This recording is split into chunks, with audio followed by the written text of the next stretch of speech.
In the last probably about 10 years, the security has squarely moved to really being, the top concern of the boards.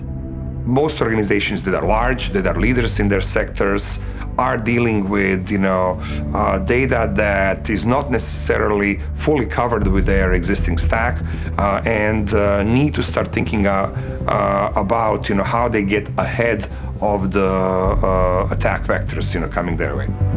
On the one end, we have common malicious threats, which are not really targeted to those particular users. They're just trying to spread malicious content as wide as they can.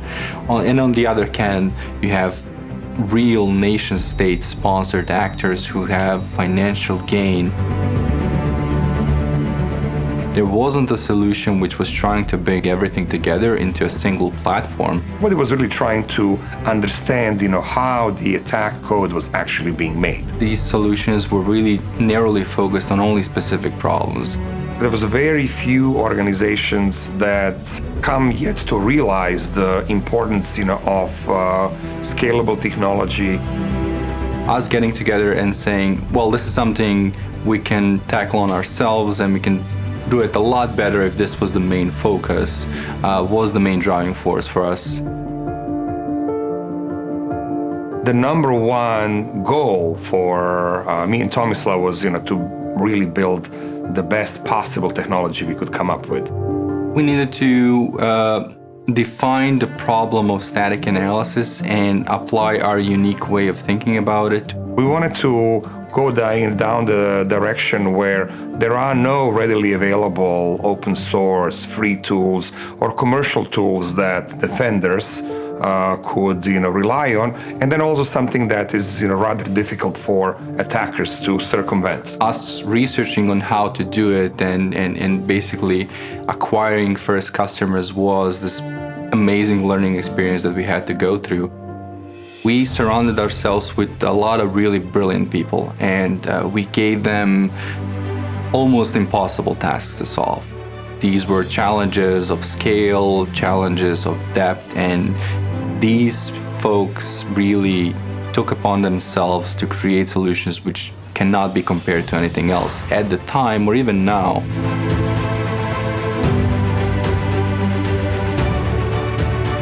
When it came to building out our cloud, we wanted to make sure we have the best possible data center technologies in use, best possible latencies, fastest response.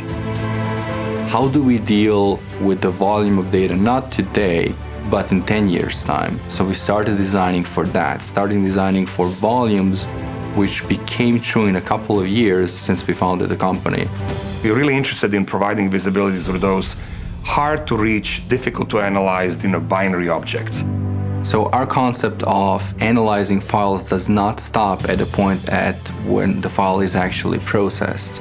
The data about the files themselves is continuously checked against our cloud, and any changes in our data set are immediately sent in as alerts to the user itself. We really believe that centralized infrastructure can provide efficiency for both the endpoint, email, the gateway, in a way that hasn't been seen before.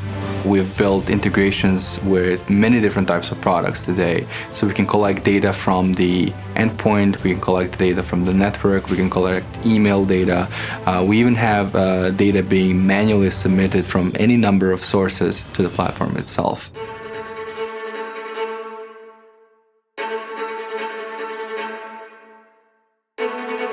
We shouldn't be developing technology that has a shelf life of 3-6 months, but something that's going to be anticipating changes coming into the future. There is a concept we refer to as secure development lifecycle, and a big part of you developing secure code and shipping secure code is making sure that that code is safe to use. We've certainly seen a lot of concern with the supply chain, third-party avenues. Be it from NotPetya in Ukraine, or the ASOS in Taiwan more recently. ReversingLabs has built a static analysis engine which can tear apart any kind of installation package, and within that package can find remnants of malicious code. And that needs to become a main verification routine for any organization before they deploy any software solution, including their own. So supply chain attacks keep happening, and they will keep happening until SDLC processes are enhanced in a way to support looking for malicious code as well. We're able to come with some fantastic results over the last few years, and can now provide to our customers a truly unique solution. So the beautiful thing about ReversingLabs is that we build our products with future already in mind. We are very much excited, about, where the cloud is moving, how the perimeter is being redesigned at the endpoint. As we're building our platform, more and more these advanced technologies are being merged in, leveraging the data, leveraging the platform, making the end result a safer environment for the users.